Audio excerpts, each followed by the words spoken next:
Ustadz, mohon nasihatnya untuk saya yang akan menikah pada akhir Februari nanti. Alhamdulillah.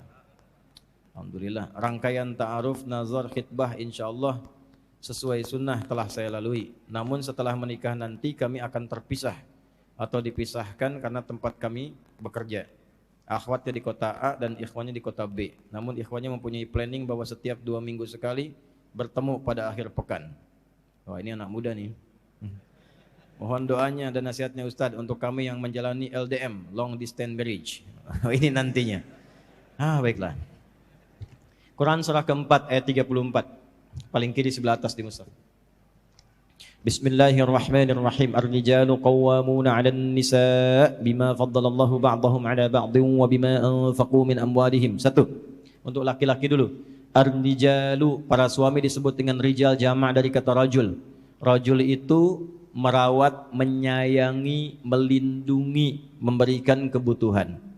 Jadi tidak ada, sekatnya, mau long distance atau short distance, dekat ataupun jauh, komitmen sebelum menikah itu ketika Anda menjadi laki-laki, Anda siap melindungi pasangan Anda, menyayanginya, merawatnya.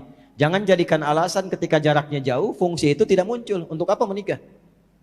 Karena pernikahan awalnya itu komitmennya adalah komitmen yang dipadukan antara suami dengan istri. Ini suami dulu babnya. Makanya di surat Yusuf, kenapa laki-laki diibaratkan dengan matahari, perempuan dengan rembulan? Karena Nabi Yusuf bermimpi begitu kan? Inni ara ahada asyara kaukaba wa syamsa wal qamara ra'aituhum li sajidin. Saya melihat ya bapakku, ya abati, ya wahai ayah yang aku hormatin, aku sayangi, aku melihat di mimpi 11 gemintang dan 1 matahari, 1 bulan sujud hormat kepadaku. Ditafsirkan yang matahari itu bapaknya, laki-laki. Bulan itu ibu, perempuan.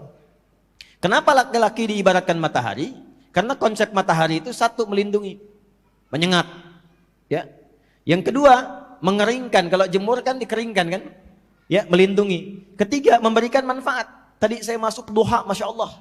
Luar biasa tuh. Ya, cahayanya enak, berikan manfaat. Nah, laki-laki begitu. Kalau sudah menikah, berikan manfaat pada istri. Nanti ada skema nafkah. Nanti kita bacakan berikutnya. Ya.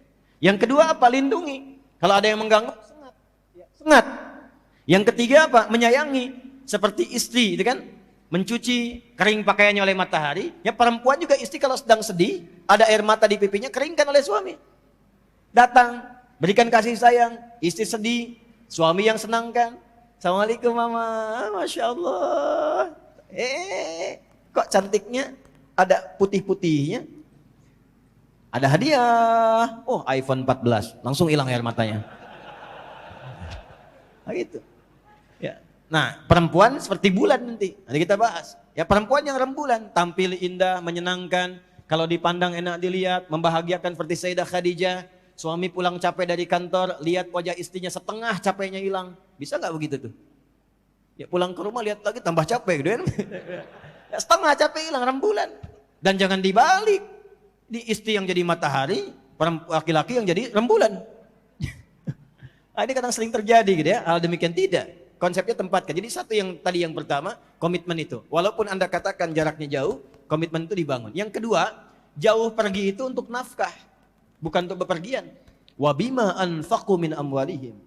Aku berikan perangkat kepada suami itu, laki-laki itu untuk kuat mencari nafkah. Beda nafkah dengan kerja biasa itu beda. Nafkah itu pencarian yang semua hasilnya Allah cukupkan untuk semua anggota keluarga. Kalau perempuan, istri, nggak ada kewajiban nafkah. Jadi kalaupun menyalurkan bakat, dia bekerja, misalnya menyalurkan bakat, perawat, dokter perempuan, bidan, kan yang mengandung perempuan, masa yang periksa laki-laki? Boleh jadi perawat silahkan, jadi guru silahkan untuk perempuan. Tapi bukan nafkah. Dia menyalurkan bakat. Ada kerja di situ. Jadi apa yang didapatkan tidak akan mencukupi kebutuhan rumah tangga. Selalu akan kurang walaupun banyak. Dan potensial kalau dipahami nafkah, potensial terjadi perselisihan. Tapi kalau potensialnya itu kita turunkan ya menjadi sesuatu yang lebih baik, suaminya mencari nafkah, perempuannya menyalurkan bakat, nggak akan ada konflik-konflik yang dimaksudkan. Yang ada nanti akan saling menyempurnakan. Itu bedanya nafkah dengan pekerjaan biasa. Sebaliknya saya teruskan. Jadi kalau nanti walaupun ini long distance atau suami ada tugas ke jauh dan sebagainya, niatkan untuk ibadah. Untuk nafkah, untuk melindungi, membawa yang lebih baik. Dan diplanningkan supaya ke depan komunikasi tetap terjaga, update tetap ada, dan dari situ mencari pekerjaan-pekerjaan yang menyatukan kemudian hari. Itu potensinya. Satu ya. Karena nanti gini, kalaupun ditinggal, nanti pelajaran surat Yusuf mengajarkan ketika pasangan meninggalkan satunya, setan masuk. Itu biasa itu. Antum pimpinan di perusahaan kan, misal di kantor tuh punya sekretaris. Antum laki-laki, sekretarisnya laki-laki perempuan. Umumnya perempuan. Ya, dengan sekretaris biasanya lebih lama dibandingkan dengan istri. Ruangan lebih dekat, ninggalkan rumah 8 jam, 12 jam. Dengan istri ketemunya di mana? Terbatas. Istri di dapur, antum ruang tengah. Istri di kamar, kadang-kadang antum lagi baca. Tapi di kantor, sekretaris terus di situ. Itulah kenapa nanti di surat Yusuf, ketika suami meninggalkan istrinya tinggal, ya, dan ada Nabi Yusuf di situ, maka ada potensial-potensial terjadi. Dan itu penting perlindungan kepada Allah. Nanti ada di Quran surah ke-12 ayat 53-nya. Yang istri apa perannya? Fassalihatu qanitatun. Satu, taat pada amanah suami yang baik-baik. Kata suami, mah, nanti kalau aku tinggal, tuh kaget kan? Kalau aku tinggal nanti, ya, insya Allah, kajian aja, Ustadz Fulan, Ustadzah Fulan, siap Bapak? Jilbab jangan dilepas ya, siap. Aku tinggal menghafal Quran ya, nanti kalau aku pulang kita sama-sama murojaah, siap Pak ya? Masya Allah. Di 2 pekan pulang tuh, insya Allah targetnya ini juz amma, juz 30. Nanti begitu pulang murojaah sama-sama, suami jadi imam, istri jadi makmum, berdoa bareng-bareng, jadi semuanya indah.